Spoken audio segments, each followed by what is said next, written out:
Voter പട്ടിക ക്രമക്കേടിനെതിരെയുള്ള India മുന്നണിയുടെ പ്രതിഷേധം ബംഗളൂരുവിൽ തുടങ്ങി. വോട്ട് മോഷണത്തിന് പിന്നിലുള്ളവരെ സമയമെടുത്താലും പുറത്തു കൊണ്ടുവരുമെന്ന് രാഹുൽ ഗാന്ധി. കോൺഗ്രസ് അധ്യക്ഷൻ മല്ലികാർജ്ജുൻ ഖർഗെ, കർണാടക മുഖ്യമന്ത്രി സിദ്ധരാമയ്യ തുടങ്ങിയ നേതാക്കളും റാലിയിൽ പങ്കെടുക്കുന്നു. രാഹുലിന്റെ ആരോപണത്തിനെതിരെ ബിജെപി നേതാക്കൾ രംഗത്തെത്തിയിട്ടുണ്ട്. और अगर ये हमें देंगे तो हम ये साबित कर लेंगे कि सिर्फ एक सीट नहीं चोरी हुई है और सिर्फ कर्नाटका में नहीं चोरी हुई है, पूरे हिंदुस्तान में सीटें चोरी हुई हैं। इलेक्शन कमीशन बीजेपी का नहीं है, इलेक्शन कमीशन संविधान के लिए काम करता है।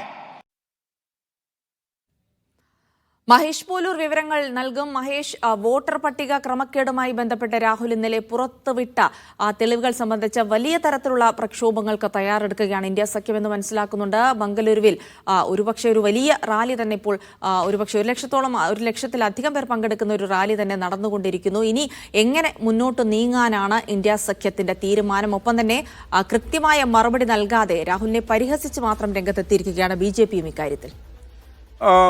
ജെൽസി, തീർച്ചയായും ഇന്ത്യ സഖ്യം മുന്നോട്ട് വെച്ചിരിക്കുന്ന പ്രധാനമായും രാഹുൽ ഗാന്ധി ഇന്നലെ വാർത്താ സമ്മേളനത്തിൽ മുന്നോട്ട് വെച്ച തെളിവ് നിരത്തിയുള്ള കാര്യങ്ങൾ അത് ഒരിക്കൽ കൂടി ആവർത്തിക്കുകയായിരുന്നു ഇന്ന് ബംഗളൂരുവിലെ വോട്ട് അധികാർ റാലിയിൽ അദ്ദേഹം ചെയ്തത്. പ്രധാനമായും അദ്ദേഹം ഇന്ന് സംസാരിച്ച് തുടങ്ങിയത് തന്നെ ഭരണഘടന കയ്യിൽ ഉയർത്തിപ്പിടിച്ചാണ്.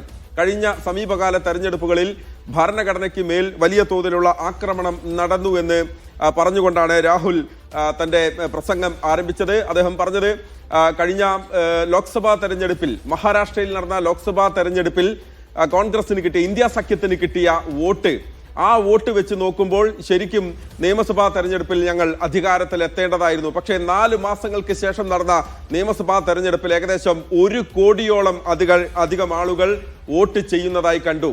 അധികമായി ലഭിച്ച വോട്ട് ബിജെപിയിലേക്ക് പോകുന്നതും കണ്ടു. ഒരു തരത്തിലും അവിടെ പരാജയത്തിന് സാധ്യതയില്ലായിരുന്നു. അതാണ് ഇങ്ങനെ ഒരു സംശയത്തിന് തുടക്കം.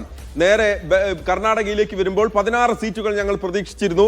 അവിടെ കേവലം 9 സീറ്റുകൾ മാത്രമാണ് ലഭിച്ചത്. ജയിക്കുമെന്ന് ഉറപ്പുണ്ടായിരുന്ന ബംഗളൂരു സെൻട്രൽ സീറ്റിൽ എന്ത് സംഭവിച്ചു എന്നുള്ള പഠനം നടത്തിയപ്പോഴാണ്, സംശയത്തോടെ നോക്കിയപ്പോഴാണ് ഈ അട്ടിമറി മനസ്സിലാകുന്നതെന്നും രാഹുൽ ഗാന്ധി പറഞ്ഞു. അതാണ് മഹാദേവ്പുരയിലെ കഴിഞ്ഞ ദിവസം അദ്ദേഹം വാർത്താ സമ്മേളനത്തിൽ പുറത്തുവിട്ട കണക്കുകൾ.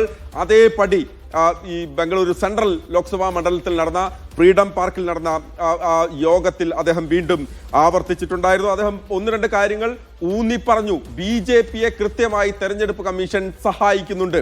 തെരഞ്ഞെടുപ്പ് കമ്മീഷൻ ഭരണഘടനയിൽ ഊന്നി പ്രവർത്തിക്കണം, ബിജെപിക്കായി പ്രവർത്തിക്കേണ്ടതല്ല എന്ന് അദ്ദേഹം പറഞ്ഞു. ഒരാൾക്ക് ഒരു വോട്ട് എന്ന ഭരണഘടനയിലെ അടിസ്ഥാന തത്വം അത് ലംഘിക്കുന്ന തരത്തിൽ, അത് അട്ടിമറിക്കുന്ന തരത്തിലുള്ള പ്രവർത്തനങ്ങളാണ് ഇലക്ഷൻ കമ്മീഷന്റെ ഭാഗത്ത് നിന്ന് ഉണ്ടാകുന്നത് എന്ന് അദ്ദേഹം പറഞ്ഞു.